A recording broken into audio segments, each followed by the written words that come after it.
अस्सलाम वालेकुम दोस्तों, आज हम डिस्कस कर रहे हैं Newton's first law of motion.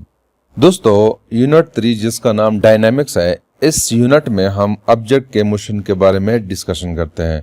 और मोशन ऐसी मोशन होती है जिसकी काज का हमें पता हो कि ये ऑब्जेक्ट्स क्यों मोशन करते हैं। तो दोस्तों, न्यूटन्स उन्होंने इस ऑब्जेक्ट्स के मोशन के हवाले से कि ऑब्जेक्ट्स मोशन कैसे करती है, क्यों करती है, उन्होंने एक थ्योरी डेवलप की और उस थ्योरी को 3 पार्ट्स में डिवाइड किया गया है, जिसको हम कहते हैं न्यूटन्स लॉज ऑफ मोशन, यानी Newton's first law of motion, Newton's second law of motion and Newton third law of motion. इन लॉज ऑफ मोशन के हवाले से हम ऑब्जेक्ट्स के मोशन को हम आसानी के साथ अंडरस्टैंड कर सकते हैं। तो Newton first law of motion को हम यूं एक्सप्लेन करते हैं कि if the net force या external force acting on an object is zero, the object will maintain its state of rest or uniform motion.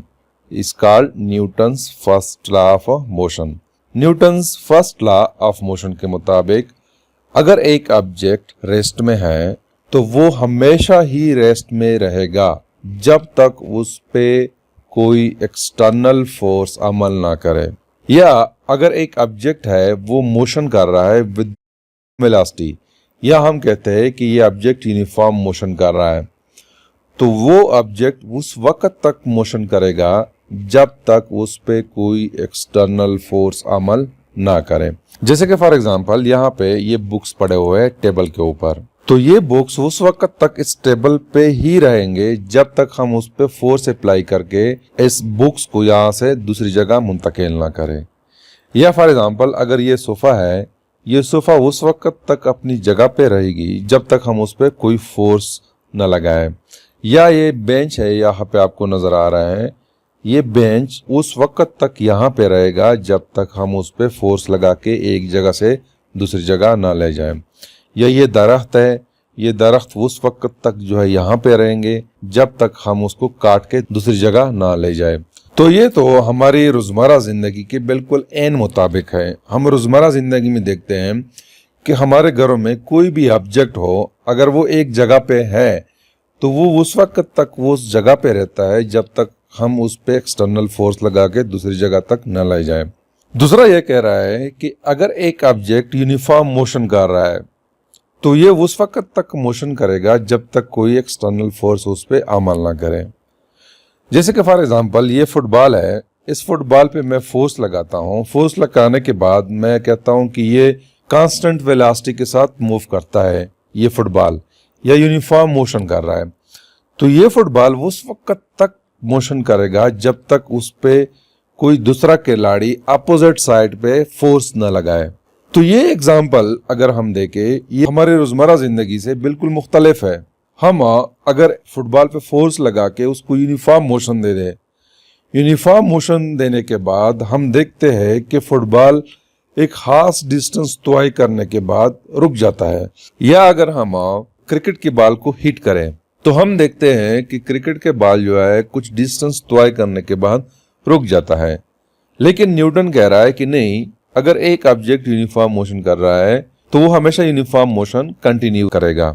ये दूसरा पार्ट जो है हमारे रोजमर्रा जिंदगी से बिल्कुल मुख्तलिफ है। वो इसलिए कि जब हम फुटबॉल को किक करते हैं, उस पर फोर्स अप्लाई करते हैं, तो वो इसलिए रुक जाता है कि एयर रेजिस्टेंस होता है, यानी कि एक्सटर्नल फोर्स मौजूद होता है जिसको एयर रेजिस्टेंस कहते हैं। अगर फुटबॉल हवा में मूव कर रहा है तो एयर रेजिस्टेंस है, और अगर क्रिकेट का बॉल जमीन पे रोल कर रहा है तो उस पे फ्रिक्शन है अपोजिट साइड पे। तो इसी वजह से फुटबॉल जो है वो रुक जाता है, क्योंकि वहां पे एक्सटर्नल फोर्स है जिसको एयर रेजिस्टेंस कहते हैं। अगर हम एयर रेजिस्टेंस को खत्म करें तो फुटबॉल को किक करने के बाद जब वो यूनिफॉर्म मोशन गेन कर लेता है तो हमेशा के लिए ही मोशन करेगा जब तक हम उस पे फोर्स अप्लाई ना करें। तो ये फुटबॉल इसलिए रुकता है कि एयर रेजिस्टेंस होता है, यानी एक्सटर्नल फोर्स है तभी तो ये रुक जाता है।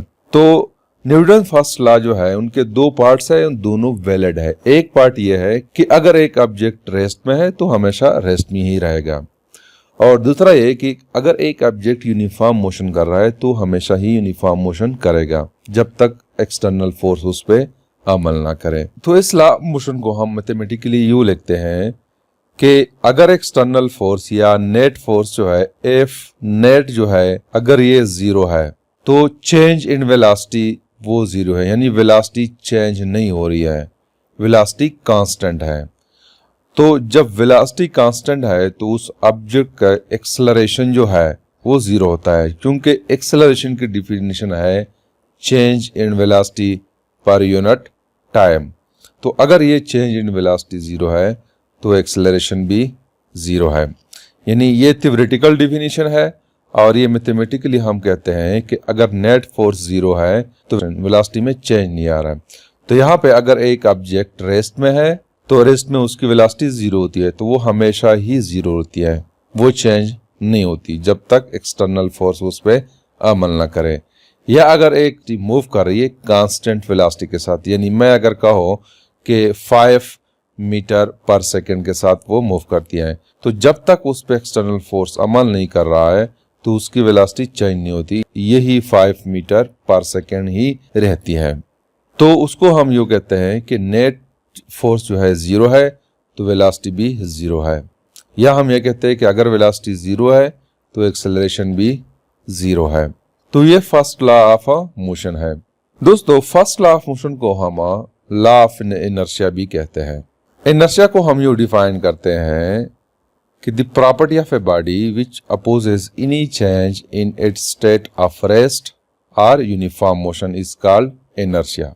मतलब यह है कि किसी ऑब्जेक्ट की वो प्रॉपर्टी वो खसूसियत जो अपनी चेंज के खिलाफ मुजाहमत करे, यानी अगर एक ऑब्जेक्ट है वो रेस्ट में है तो अगर आप उसकी रेस्ट हालत को बदलना चाहें तो वो ऑब्जेक्ट में ये प्रॉपर्टी होती है कि वो अपनी चेंज के खिलाफ मुजाहमत करे। या इसको हम यूँ एक्सप्लेन कर सकते हैं कि तमाम बॉडीज अपनी हालत को बरकरार रखना चाहते हैं। अगर रेस्ट में है तो तमाम बॉडीज रेस्ट में ही रहना चाहते हैं, या अगर वो मोशन में है यूनिफॉर्म मोशन में तो वो यूनिफॉर्म मोशन में ही रहना चाहते हैं। उसको हम यूँ एक्सप्लेन करते हैं कि फॉर एग्जांपल एक शख्स है वो मोटरसाइकिल पे जा रहा है और वो यूनिफॉर्म मोशन के साथ जा रहा है, तो वो उसकी बॉडी यूनिफॉर्म मोशन में ही रहना चाहती है। लेकिन अगर यूँ हुआ कि उसके सामने एक दीवार आ गया और मोटरसाइकिल उस दीवार के साथ टकराता है, तो फिर इस सूरत में होता क्या है कि उस आदमी की बॉडी जो है वो आगे की तरफ मोशन करना चाहती है, मेंटेन करना चाहती है। लेकिन चूंकि ये मोटरसाइकिल यहाँ पे टकरा गया दीवार के साथ तो मोटरसाइकिल रुक जाता है और वो बंदा आगे की तरफ यो मोशन करता है, यानी यो जो है मोटरसाइकिल से गिरने लगता है आगे की तरफ।